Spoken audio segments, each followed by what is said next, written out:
So what'd you think of the movie? Man, I think it was great. It was my second time seeing it. Okay. Both times I saw it, it was amazing. It hit so close to home because of what I went through on American Idol, and seeing Hollywood for what it really is, which is what so much of the movie is about. Just discovering who you are and staying true to that. I was lucky enough to have friends and family by my side keeping me grounded, but AJ's character, she wasn't as fortunate. She kind of ran away from her parents a little bit. She kind of had to discover things on her own. My heart went out to her because I saw so many do that. Not on American Idol necessarily, but just being in Hollywood, you see it happening every day. It's so sad. It was such a great movie. It's got such a great message. Just awesome. You gotta go see it. So good. That surprised me. Kevin Pollak, Mossy. Yeah. Like, he was awesome. Like, he really intrigued me. Like, so good. Yeah. Have you seen That Thing You Do? Yeah. Both the manager played the pastor. The beginning manager played the pastor, and Kevin Pollak was boss, Big Cross or whatever it was. But I was like, yeah, we got some cast members back. Yeah, he was awesome. But yeah, such a great actor. So, is there any acting plans for you? And it's like, I'm sure Jamie Grace never planned to act. She did good too. She did great. She's so like, nonchalant. so good. I know. We got a little tear action coming from her. I'm like, all right, Jamie. Like, come on. So good. I don't know if I'd be able to cry on camera, but I don't know, if the right role came along, I'd be willing to try it. You know. Have you been asked? No, I haven't. I did theater in high school. I shouldn't be telling you this. I played Troy Bolton in High School Musical twice. So run some footage.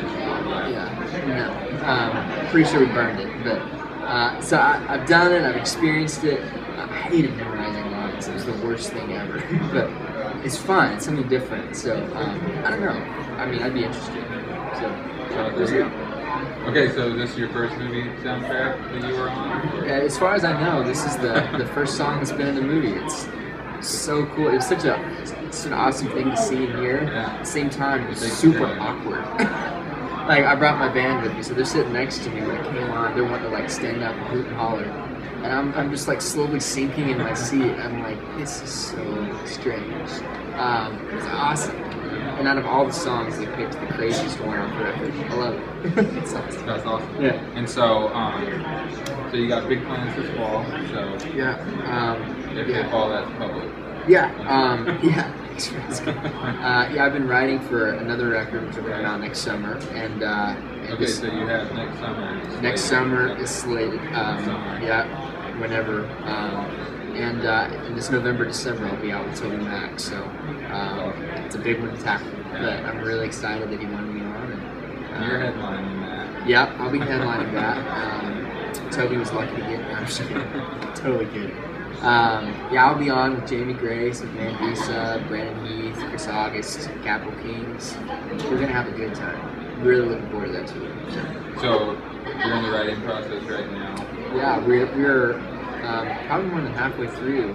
We have probably 25 songs that we've written for this record, and we have a ton left over from the first that we still love. And I'm sure during the Hits Deep tour, I'll be writing as well, filling in those last slots if we don't have them. And I'll be making a record sometime soon for next summer. So it's gonna be fun. Yeah, I'd love to ask that because some people, like John Foreman, will write 100 songs for a record, and then some people just write what they need.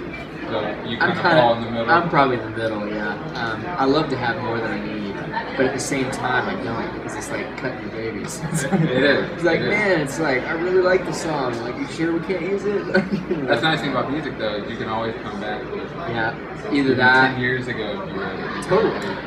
Absolutely. It's like, I hear on the radio all the time, Matthew West or whoever. It's like, man, I wrote the song long ago. It's like, it fits now. It's like, it wasn't, the world wasn't ready for it yet. Well, and a lot of times it's like the last song they put on the record or the one they were going to cut ends up being like. Yep, it ends up being the song. Yeah.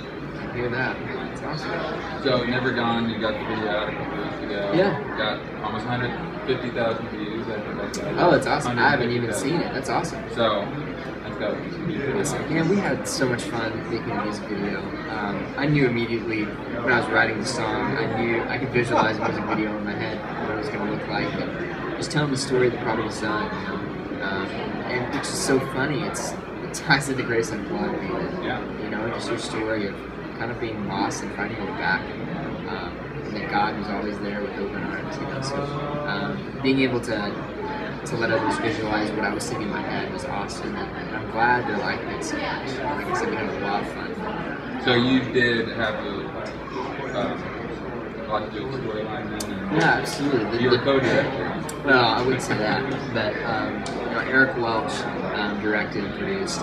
He just did a phenomenal job. He made us look a lot better than we did. But we had several phone calls. You know, we wanted to get it right. We started with one thing, and that kind of morphed. And finally, I was just like, you know, I want to keep it simple, and I want to tell one story. And you know, I really wanted to make an impact. I wanted to hit deep, you know. And he was like, got it. So we kind of scrapped for a second, and then it was there. It was awesome. It was like it all kind of came together, and yeah, it was just so good.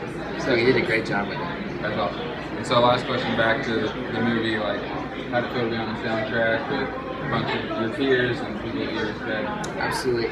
I've been listening to Christian music since I can remember. I'm sure I've said that to you before. So to be on the soundtrack with even Jamie Grace, who hasn't been doing it, you know, extremely long, it's like, man, like, I love the way you hold me. It's like I hear the song on the radio all the time. It's like so many artists. Chris Tomlin, it's like, oh my goodness, you know, to even be in this industry, I'm so blessed. I'm so thankful to be here. I love it. Yeah. This is Colton Dixon. Go check out the Grace Unplugged soundtrack. Go check out the movie this weekend. Thanks for hanging out. Yeah, thanks for having me.